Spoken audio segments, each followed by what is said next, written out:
لە شەڕی داعشدا قەلغانێکی پتە بوو بۆ پاراستنی هەولێر و تەواوی ناوچەکە لە ئاشتیشدا پێگەیەکی گرنگی هەیە بۆ گەشتیاری لە ڕووی بەروبوومی کشتتوکاڵیشەوە وای کردووە پێگەیەکی گرنگی تری هەبێت لە ڕووی بازرگانیەوە بۆ ئەم ناوچەیە ئای لە ماسیەکانی ئێجا ئێوە نەتان خواردەوە ماسیەکانی ئێرە خەباتە خەبات.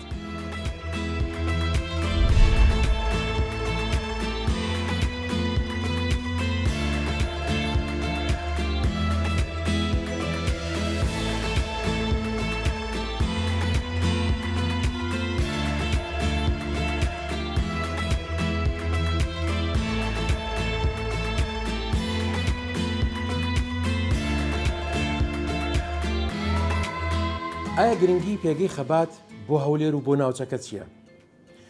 کۆمەڵێک بابەت ئەو ڕوژێنین ئەمڕۆ لە خزمەتی کوێستانخانین. کوێستانخان ئەم کاتتان باش؟ کاتی ئێوە بینەراتان باش و بەخێر بێن سەر. زۆر سپاس دەکەم. حەزەکەم یەکسەر لێوە دەست پێکەین بزانین پێگەی خەبات بۆ گرنگە لەم ناوچەیە بوونی خەبات بۆ هەولێر چییە؟ تابان دەمەوێت بە کورتی ئەگەر مەجالەکەی باسی خەباتی بکەم. خەبات لە ساڵی 1970 نەحیە بوو بە نەحیە کە ئەو کاتە نەحیە هەنجیرۆکیان پێدەگوت. لە ساڵی 2004 بە فەرمانی حکوومەتی هەرێمی کوردستان لە نەحیەوە بوو بە قەزا و ئێستا هەنجیرۆک بەشێکە لە خەبات گەڕێکێکە لە خەبات بینی هەولێر تا خەبات 37 کیلومترە و ئەم قەزایە سێ نەحیە لەخۆ دەگرێت نەحیە ڕزگاری نەحیە دیارە شەکران نەحیە کەورگۆسک و دوو کۆمەلگای سێبیران و کۆمەلگای کانی قڕژاڵە و ئەمەی کە با جەنابەت باست کرد و گرنگیە وا دەکات قەزای خەبات سێ پارێزگا بەیەکەوە ببەستێتەوە و تەشجیعی جموجۆڵی بازرگانی و هەبوونی جموجۆڵی بازرگانیە. خەبات با هەولێر پارێزگای هەولێر بە مووسڵ و دوهۆک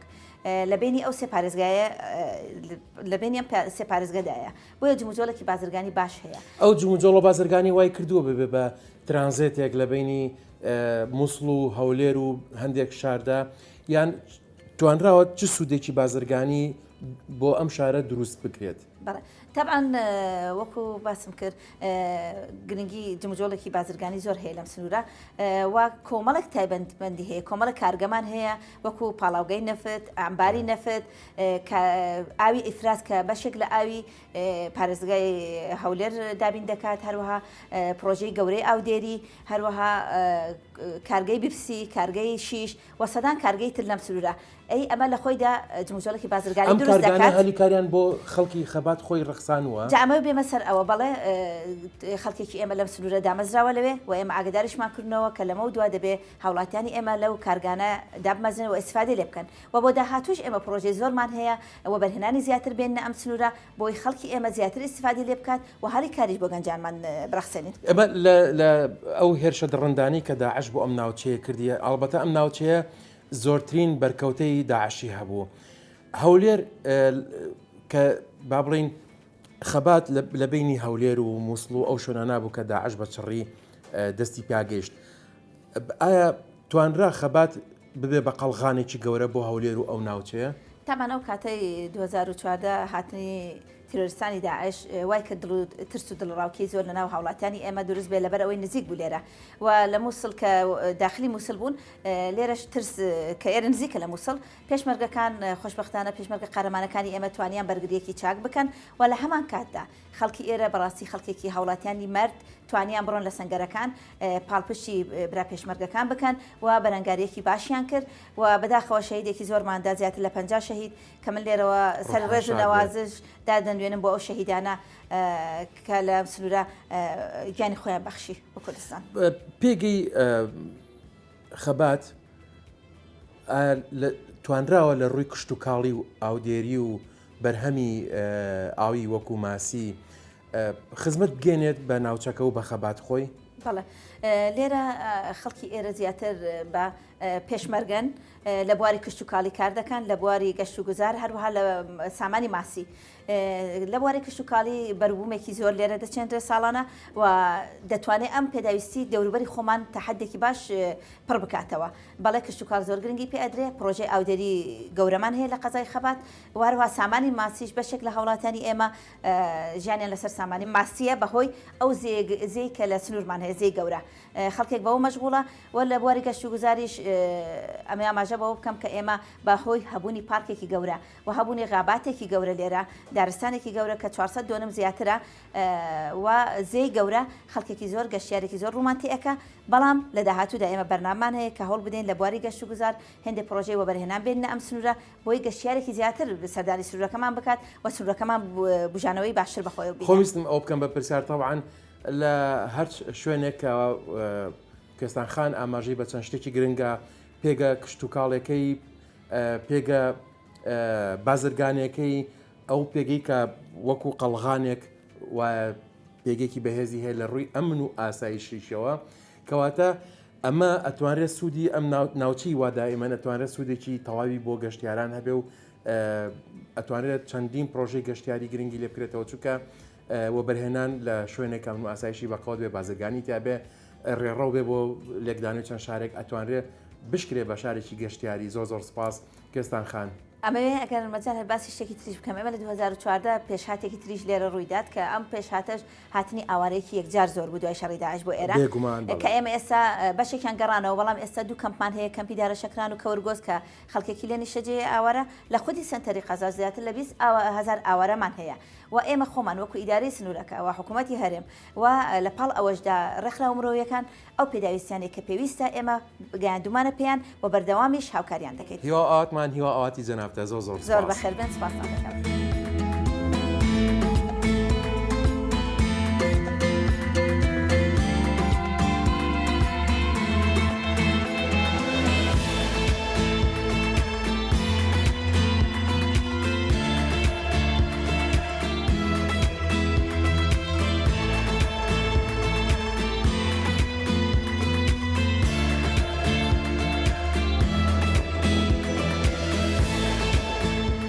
ئێرەزەی گەورەی لە خەبات زۆر جار بەهۆی ڕووداوێکی نەخوازراوە منداڵێک یا کەسێکی ترکێن بۆ گەشتاری بۆ ئەم ناوە بەداخەوە نقمی ژێر ئاو برون ئەخینچێن بەڵام لێرە تیمێک هەیە وەکو سەربازی ون کار دەکەن هەوڵ و ماندووبوونێکی زۆر ئەدەن بۆ دەرهێنانەوەی ئەو کەسانی کە ژێر ئاو دەکەون لێرە بە پێویستمان زانی کە چاومان بە تیمی ژێر ئاوی خەبات بکەوێت ئەویش بەڕێز نەقیب ئامانج کە لێرە ئەتوانین پێی بڵین سەربازی ون ئەم کاتتان باش سپاس دەکەم ژیت لیرۆ دەست پێ بکەین مێژووی دامەزرانی ئەم تیمە چۆن بوو پێداویستی ناوچەکە بۆ ئەم تیمە چۆن بوو کار و چالاکیتان. بەڵێ سەرەتا بەخێر بێن ئێمە وەکو تیمی ژێر ئاوی خەبات سەر بە بەڕێوەبەراتی بەرگری شارستانی پارێزگای هەولێر لە سنووری ناوچەی قەزای خەباتین هەر کاتێک و لە هەر شوێنێک پەیوەندیمان پێوە بکرێ کەوا ڕووداوی خنکان هەیە ئێمە دەست بەجێ تیمەکانمان ئامادە دەکەین و دەچین لە بۆ شوێنی ڕوودا و مەبەستی دەرهینانی کەسە خنکاوەکە ساڵانە بەداخەوە دیسان دەرێمەوە ساڵانە لێرە ڕووداوی زۆر خنکان لێرە ڕوودا لە زی گەورە لە زی خەبات لەبەرەوەی لە مانجی پێنجرا وردە پلەکانی گەرما بەرز دەبنەوە خەڵکانێک دێن بە تایبەتی ئیشارەکانی دەوران پشتی قەزای خەبات و بە تایبەتیش ئی هەولێر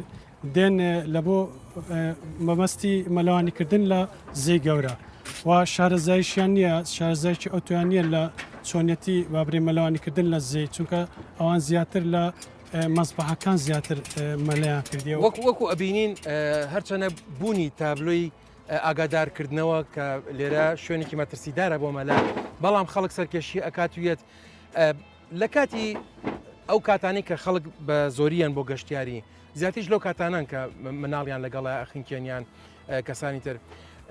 ئەکرێت ڕێگەی ترتان هەیە بۆ ئاگادارکردنەوەی هاوڵاتیان و گەشتیاریان کە ئێرە شوێنێکی زۆر مەترسیدارە. بەڵێ دەمێ ئاماژە بۆ کەم ئێمە وەکو تیمی ژێر ئاوی خەباتەوە و کۆنتاکمان لەگەڵ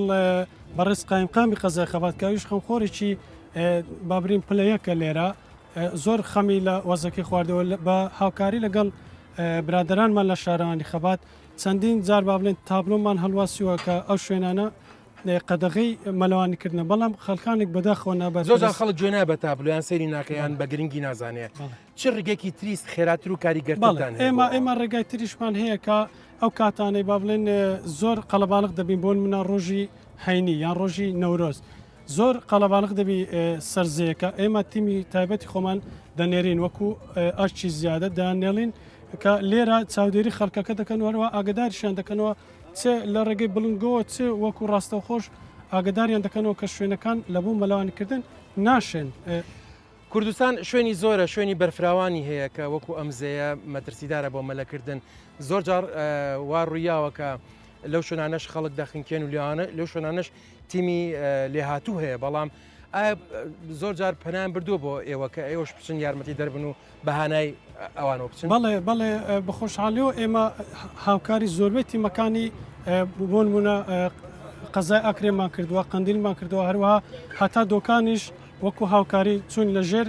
فەرمانی بەڕێز بەڕێوەری بەرگری شارستانی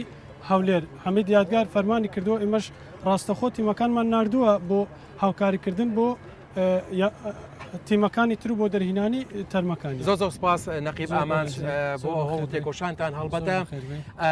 ئەم تیمانەوەکو سەربازی ون کار دەکەن بۆ پاراستنی ژیان و گیانمان هیوادارین خەڵکیش ئەو بەرپرسیارەتی هەبێت کە بزانێ ئەم ناوچانە ناوچێک نین بۆ مەلەوانی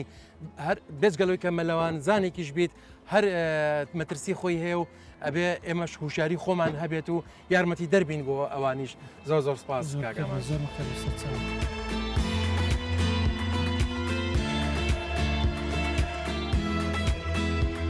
کاک ئیسماعیل کەساتێکە کە 50 ساڵە لەسەر ئەمزێ خەریکی ماسیگرتن و ڕای ماسیە بەڵام هەندێک جار ئەمانیش بەدەر لەو تیمەکانی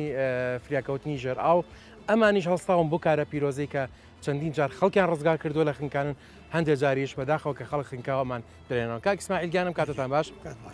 حەزەکەم جەنابیشت بە کورتی باسێکی ئەو بەسەرهاتانەمان بۆکەی کە لێ ڕوویاوە.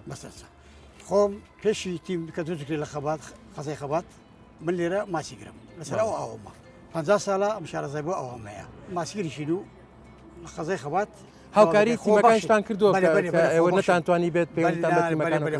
خۆبەخش دەکەم لەگە تیمی غەواس یارمەتیان دەم زۆر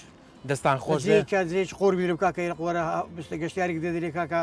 دەبێرە قۆرە مەڵانی مەکە کاکەیرە ئەوها فلانبی ئەوهابی زۆر یارمەتیان دەکەم. هەڵبەتە هاوکاری کاک ئیسماعیلیش و ئەوانەی ماسیگرن چەند ساڵە لێرە ئەوانیش هاوکارێکی زۆر بوون لەگەڵ تیمەکانی فریاگوزاری ژێراوکەوتن زۆر سپاس بۆ جەنابتان خۆشحاڵ بووم.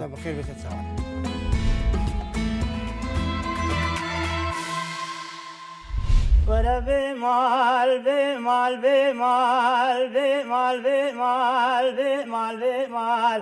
بێمال بێمال بێمال بێمال گچێ بێمالێ وەزنە بێمال بۆتە بێمال کردم وەزێگە پیرین دەبیرکردن قەردار و قەردارکردن بێمال عمري مستد بصال بمايال ورا بمال بمال بمال بمال شيرين بمال تنكي بمال نارين بمايال ئەی ئەو دەنگ و نەڕزێ کاک فاخیرگیان چاود مازەکەم خاوەن دەنگێکی زۆر زوڵاڵ و خۆش. کاک فاخیر لە کێوە دەست کردو بۆ گۆرانی من لە کەچکاتیوە حەزم لە گۆرانی کرد عاشقی دەنگێکەوە زەغایبیم محمد عربي جزيري هياسر رحمتي أردوان لا عشقي دنجي وانا في المقام يعني كواتا و هنرمندانا كاريگري طاويان سر تو هبوا بويا گوراني بلا مدام مراقم او قد دنجي وان بيشري تو وانا بو لا جلت لبومي ما گوراني بيش عشقي وام لذا زور چاكا كاك فاخر جنابت لقل جروبي موزيك وشتيوا برهمت هي يعني بس بخود آبتني لا برهمم هاي قلب برهمم هاي التلفزيوني ما الجماعة فرقيك ومليفيشن كردي ما فرقة وكامل اجتماع كامل معنا أو فرقة موسيقية أو جروب موسيقية هل خبات يعني لا نخبل لهوليرن بالله لهوليرن برادر متعسي مرواري أو أنا جماعته مصطفى رنجرون ومن رجع بيك بام بيقول لا أويمو أكو مليفيشن كردي ها بالله أنا أكو مليفيشن كردي عندهم مليفيشن زوزو تشاكا ئەم جیلی ئێستا کە ئەو گەنجانی ئێستا کە گۆرانی دەبێژن هەستەکەی هەمان ڕێچکەی ئێوەیان گرتووە و ئێستا بە هەمان ڕێچکەی گۆرانی ڕەسەنی ئێوە گۆرانی ئەڵەن یان گۆڕانکاریان تیا کردو و گۆڕیوانە نە مامۆستانەوە گۆڕانکاریۆ تێداکرد کەس ڕستنی قەدیم نییە گۆڕانکاریە تێداکرێت ئەو شەبابین و کە هۆنە احترام هۆنەرمەندین و دەبی مرۆ هۆنەرمەندی پێشەوین تا پێشتە بندە بکەن مەقامی وان بێدا ڕستنەکەی کوردی نەچیت هەبوو مەدەوڵەمەند ببرۆ جەهلە و شەباب عاشق بوویت کە وی بە گۆرانی بێژیان گۆرانێکە گۆرانی وتنەکە وای لێ کردی عاشق بوویت نەوڵ بەراج عاشق من چوینە کوێستانە زۆرزانە عشرة هركز شون زورزانا كيسنا تاتين يده بلا خدنا سيسنا بايبين وحلال سيسنا بايبين دام غوراني كي بيبيجين دا تشين الشاي او نظاره كذا دعوت من ده هندو بايبين كيتا گردنان شاود بلق دفنت خر گردن نظر دا اشكال مقام ودا مقام بهل بيش باسێکی ئەو سەردەمە و کردجوانی ئەو سەردەمە ئەو سەردەمەی گەنج بوون عاشق بوون گۆرانێکی ئەو سەردەمە کە تیا عاشق بوون و گۆرانیتان وتەوە بەستێکی جوانم بۆ سرت شاه جانم نه گردن که هورونا یال تاریا شوه جانم نه گردن که هورونا یال تاریا شوه هر دو باچه سر لیواتا واسته کدم خارنو خوه هر دو باچه سر لیواتا واسته کدم خارنو خوه غزل بگم چاو خزال دو بیشمن دابچی نمال اوینات زورا گرم دال گرم جیبی نهوال جانم نه گردن که هورونا یال تاریا شوه هر دو باچه سر لیواتا واسته کدم خارنو خوه هر دو چل سر لیواتا واسطه کریم خارنو خوی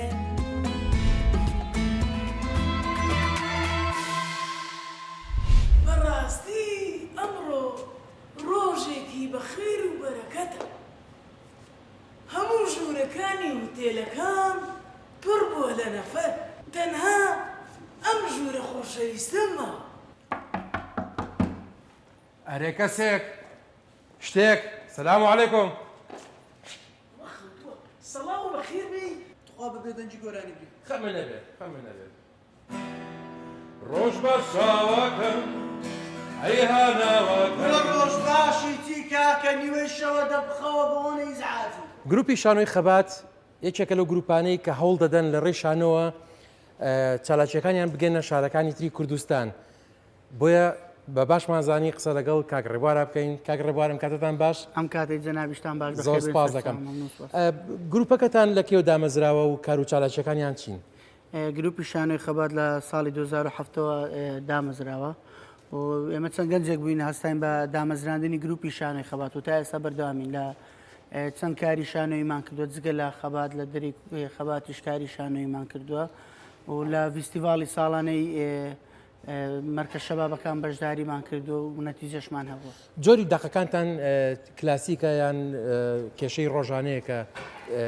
دایانێن بۆ شانۆکانتان وەڵا هەردوو ڕێبازەکەیشمان کردووە بە تایبەتی ڕێبازی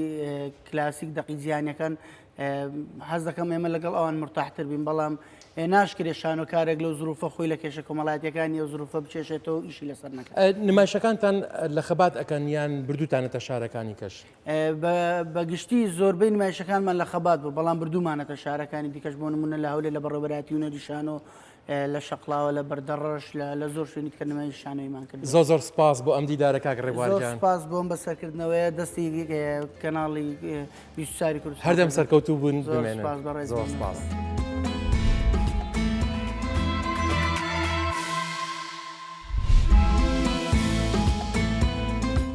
ئەڵەن خەبات بە ماسێکی بەناوبانگە سمبولی خەبات ئەو ماسێ گەورەیە کە لە ناو شار پەیکەری بۆ کراوە شێمە خان چۆنی سەلامەت باشی گەلێکمان سپاس ڕاستە ئەمەی کە ئەڵێم ماسی سمبولی خەباتە بەڵێ باشە چۆنی بۆم باسکە دی خەبات هاتیان یاسین ماسی زەیەکی گەورەی هەیە ئەو زەی گەورە ماسێکی زوری تدا هەیە ئەو ماسیە زۆر خاوینە ساڵی عنی جارێکیان دوجار خەلکی خەبات یان ماسی گر دەچن ماسی دەئینن دەفروشن لەسەر جادەی لەسەر ناو بازارێ ماسی سوودیژی زۆرە سوودەکانی ماسیژی زۆرە بۆ زۆر نەخۆشی باشە نازانم دیواسی بکەم هەرگێمە ماسی طبعاً گەشتی ئەمڕۆمان بۆ خەبات هاتینە ماڵی شەیماخان لەبەر ئەوەی کە ئەڵێن دەستاوێکی خۆشیە لە خواردن دروستکردنا خوانی ئەم بەرنمەیەمان لێرە شتی زۆر عجیب و غەریبی داناوە شەیماخان کە من بۆ یەکەم جارە ئەم خواردانە ئەبیستم و ئەبینم شەیماخان باسێکی ئەم خواردنمان بۆ کە ئەمە چییە لە تی پێکهاتەکانی چییە؟ ئەمە ئاشی ئیرانیە بەس کەرستەکانی هەموو چنکی لێرە نییە حتمما لە دیانە هەبیت لە دوو کەبیت بەس لە خەبات ئەو کەرستانی ئەمە دەڵێن و ئەمە پێویستمان نییە ئەوە سڵقا لەگەر کەوار لەگەر کەرەوز ئەوە گوشتە گوشتی حیوان ئەوە فاسۆلی سۆرە ئەوە نیسکی بە پەلک ئەوە ساوارە ئەوە سماقە ئەوە ڕژدەیە ئەوە دوشاوی تەماتەیە لەگەر لیمۆ لەگەر پیواز و لەگەر بەهاراتە خواردنە ناوی چییە؟ ناوی ئاشە ناوی ئاشە لێرە ئەمە چیمان هەیە و ئەم خوارد نابێ بەچی ئەوە دەڵێنە زمانیمە بخۆت بێژنێ پەلەخ ماش بەڵێ ئەمە هەرە پێڵین ماش بەڵێ بەس ئەم نزە کاسڕانی چ بێژنەوێ بەڵێ ئەمە پێڵین ماش ئەوە ماشت خودی کەلینی چونکی دوەخت کێم بووە نەشیان بهنگ پێشتەوێت کامیری بکەلینم منێت حاضر کردین ئەوە ژی برنجە تقریبا 2 بارداخیت ماشێ بن و 3 بارداخیت برنجێ باشە بەێ مریشکمان هەیە نۆکمان هەیە ئەم نۆکەش لەگەڵ ئەمە ئاماداکەیان چیە بەتەنیا ئەبە سنگێ مریشکەیە گەل پەنیری گەل لەگەڵ ئەو لەگەڵ باش ئەمە شعریەیە ئەو شعریە لەگەر نوکار ئەتوانین دەست پێ بکەین و یەک هەنگاوەکانی بکەین.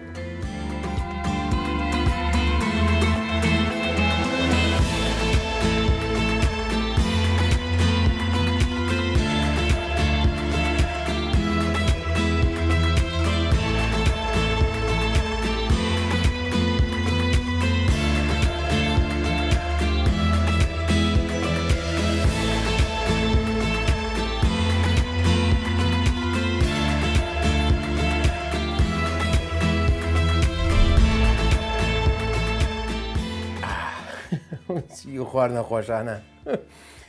شەیماخان دەست خۆش بێ بەڕاستی یەک کۆمەڵ خواردنی خۆش بە هەلێرە و دەست پێکەین ئەم شتە عەجیبانە دروستکراوە چی چەند VIP VIP لە چۆ دەست پێ بکەین یەک دانە ئالەوە یەک دانە ئالەوە ئەمە چی بوو ناوی چی بوو؟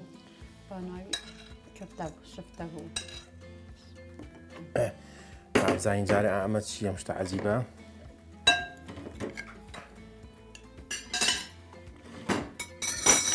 ئەمەم خواردنانەیە کە بۆ یەکەم جار تامیانەکەم ئەوە تەواان لە بزەوی خۆم قاپێکم بردە دەرەوەتم تو لێەکەمەوە شات و هەمێشا بە کراسەکە ماموو جانم مۆروشین و بەپەلە کراسەکەم گۆڕی باش بڵە پاسەکە کراسی کەم پێ بوو ئەوە تۆکانمان داناوە زۆر خۆشم خواردنانەکە بۆ یەکەم جارە تامیەکەم ئەو دەستانە خۆش بێ یەک تۆزیش ئالەوە بافری هەمی بکەم لێ بخۆم پێم وابێ ئەوە زۆریشە بەست ئەوە زۆرە ئەو دەستانی تۆ خۆش بێ تامی کێمەش بکەین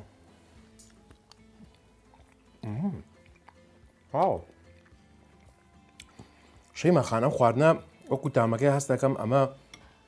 زۆر زستانە بێت زۆر زستانە ئەمە لە زستانە زۆر خۆشە و ئەڤەلۆ سوکەریژی باشە لوچەوریژی شەیماخان بەدەر لەم خواردنە خۆشانی کە دروستیەکەیت ئەم هەموو خواردنە جوانە ڕۆژانە بە چیوە مەشغوڵی کارت چییە چی دەکەی؟ وڵا دەچمە دەوامی و دەهێمەوە و بەشی ماڵێ دەکەم و داوامیجی چکاری؟ من مەسئولی بە شڕاگەهاندنم لە کومەڵی ئافرەتان لەباری ئافرەتانەوە کار و چالاکیەکان چینەوە کار و چالاکیانە؟ وڵا کار و چالاکیان زۆرن چالاکیەکانی ئافرەتان ئەگەر بێن و تەماشای ئافرەتان بکەن ئافرەتی کورد بەخۆی دەزێڕینە هەر کارێکی بکەتن سەردەکەیتن ئەگەر بچیە ناو بازاری تەماشا بکەی ئافرەتی هەیە نانی تیری دەکرد هەیە لەبەر دوکان دانیشتە ئەشیای ئافرەتە دەفرۆشیتن هەر ئیشێکی بە ئافرەتی پێ بکرێت دەکەتن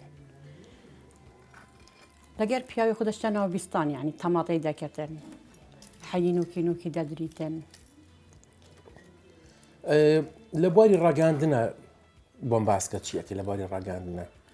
لەباری ڕاگەهاندن ئەگەر مەسەرەن کەسانێک هەویتن ئیشێکی ڕاستیا بیتن یان ناتوانیتەوە ئیشایی ئەمە شەینانی لە بەشی ڕاگەهاندن بۆ ڕابگەهێنین لەش ساغ بێت دەست خۆش بە تۆ لە ڕۆژ کافرای ئەم هەموو ئەرک و ماندووبوو نەبکەویت و ئەرکی تریش لە دەرەوە لەسەر شانتە دەستەکان خۆش بە ڕاستی ماسەکەش زۆر عجیبێت تو بۆ نان ناخۆی دەخۆمی ئەمش دەخۆم لەگەر تو بەڕاستی زۆر عجیبە دەستەکانت خۆش بێ خوانێکی بەلەزەت خوانێکی زۆر خۆش